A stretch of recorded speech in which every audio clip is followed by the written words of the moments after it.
Yo, what's going on, guys? Chris Bonner here, Overtime Athletes. So this is a follow-up video. Recently made a video about another sport, and a lot of the comments said, could you make one of those for basketball? I thought I did, but I'll make this anyhow just because I want to continue to support you guys. So when it comes to weight training or in the weight room, how to train for basketball, basically what I want to do here is I want to give you a weekly setup of how you should structure your training. Now, this isn't a monthly periodization. This is kind of more of a microcycle of what your day-to-day should look like and what your emphasis should be looking like as far as how you're applying that stimulus to the body to overall get better on the basketball court. Remember, like I always say, the weight room is just a tool. It's just a resource to make you better on the basketball court. If elevating your vertical jump, getting a little bit stronger so you're underneath the boards, you can endure a little bit more stable. These are all things that we want to elevate as far as in your game to make you better. So let's get into it. So if I were to design for a basketball player, typically I do anywhere from a 2 to 4 day split, with a 4-day split being optimal. Why? Because we can go 2 days upper, 2 days lower. Most of the basketball players that I work with, if they have a lot of skill training outside of here, I might cut back a little bit and go 2 days lower, 1 day upper. But for the majority of them, especially if they're in that high school or that high school kind of beginner, not beginner, I shouldn't say beginner, but high school to about like early college level, we want to be able to optimize by going 4 days. So for day one, what you should be focusing on, I put here bilateral plyometrics. Now, bilateral plyometrics is simply jumping off 2 feet, right?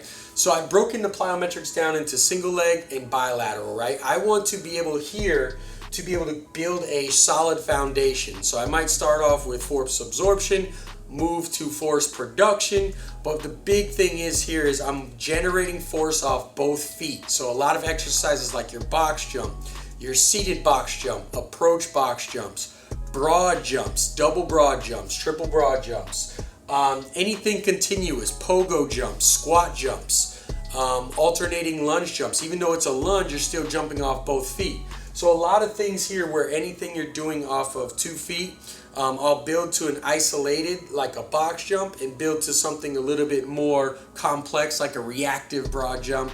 But anyways, that day one is all reserved for those bilateral plyos. Then we'll pair that, the second part of the session, with lower body strength. When it comes to lower body strength, for this day, the way I like to split my lower strength up is I typically like to do 1 day squat, 1 day trap bar deadlift. These are the 2 variations or compound movements that I absolutely love. I can vary them a number of different ways. I can add accommodating resistance like bands. We can add chains to the squat. We can add boxes to the squat. But overall, I like to go about 1 day squat, 1 day trap bar deadlift. Like I said, that stimulus, the stress applied to the body from those movements, I feel carry over best to basketball players. Then once we get done our compound movement, I really like to focus on 1 unilateral auxiliary, a Bulgarian, a reverse lunge, elevated reverse lunge, some form of a forward lunge, maybe a lateral lunge, and then some kind of hinge movement across the hip, really working the hips. And then finally finish off with some hamstring work and some core work, and we're done for day one. Moving on, we have day 2. Now, when it comes to speed, you actually are, as you know, when you're performing on a basketball court, you are actually running, you're moving in different planes of motion. I don't beat guys over the head with speed, because I feel like you guys do so much movement on the court that if I can elevate you in the weight room, it's going to transfer over. But I do like to break down certain components when it comes to change of direction. I might do some low-level plyometrics like lateral line hops to work that inversion, eversion of the ankle. Some different plyometrics, change of direction, maybe a single leg broad to a 90 degree to really focus on pivoting off that hip. When it comes to acceleration, my theory is kind of start at a level where it's it's more of a linear acceleration, and then move to half arc, quarter arc training, where you're basically running in actual kind of half circles, if you will. Because if you actually break down how you accelerate your quick movement or quick running around a basketball court, it's actually not linear. It's actually moving in a direction where you're kind of curving, or half circle, half arc. So I think that's something that lacks in basketball players training. So make sure you're adding things like that. Other change of direction here, I like to keep it short but very reactive, lateral shuffle. So I might start off with a short shuttle, lateral shuffle, and I might move it to some kind of mirror drill where you're mirroring somebody else and reacting just short and quick, trying to elevate that component of their game. Then over here, we're going to go upper body strength. So I perform mostly horizontal pressing. I do add some landmine pressing, but for the compound movement, we'll do some kind of a neutral grip dumbbell press, some kind of close grip bench press. We'll go heavy on the pulls, really working that scap to be able to retract that, because everything you do is forward as a basketball player. I want to balance that out. So a lot of face pulls, a lot of horizontal pulls, maybe some high band pulls.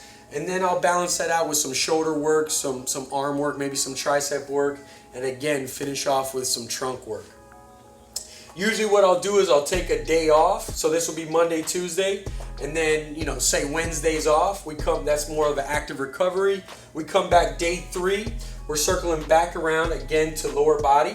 We're going to start with unilateral plyometrics. As I mentioned here, it was all bilateral plyometrics. So unilateral plyometrics, we want to isolate, right? Isolate the leg and be able to elevate that one particular leg. A lot of guys in basketball like to favor one leg. That's usually their power leg, the one they go up for the layup with, or that they would dunk with. So we want to get them and start practicing and training to be able to elevate both legs, right? You're not going to see too many guys in the NBA. They favor a leg, but they can do it off both. And the elites can do it either as 1 foot, 2 foot, or either foot, right?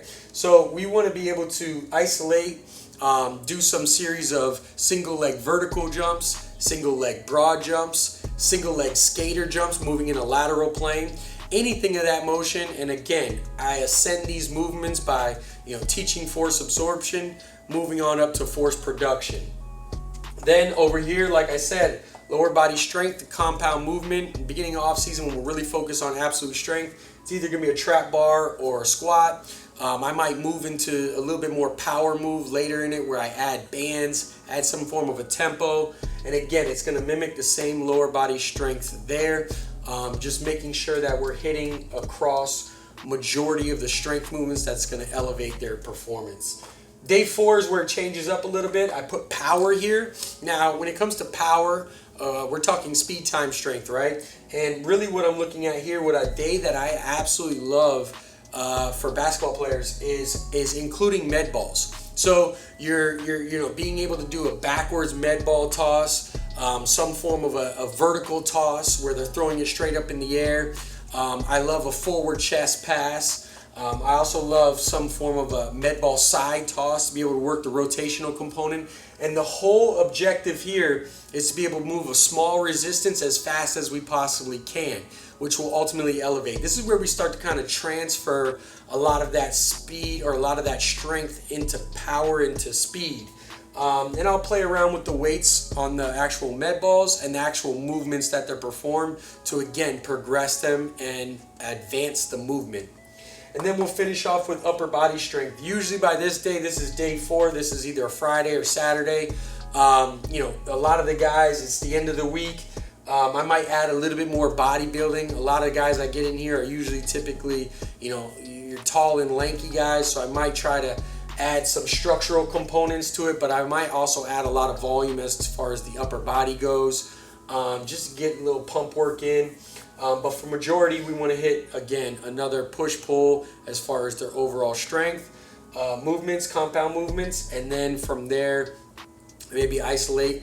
On this day as well, I like to focus on a lot of integrated core movement. So I might do a lot of suitcase carries, bottoms-up kettlebell, overhead walks, things where we're working the trunk. but we're also doing that in a strong manner. We're actually utilizing certain components of, I might do some kind of Russian barbell twist, things where we actually create some kind of resistance outside of our actual body, and that's what we focus on for trunk there. So there you have it. I kind of just wanted to spit to you guys exactly my mindset when developing a program for basketball. It just so happens that we just designed one for our the next phase for our youth high school basketball guys that are with us starting back up now because they're done season.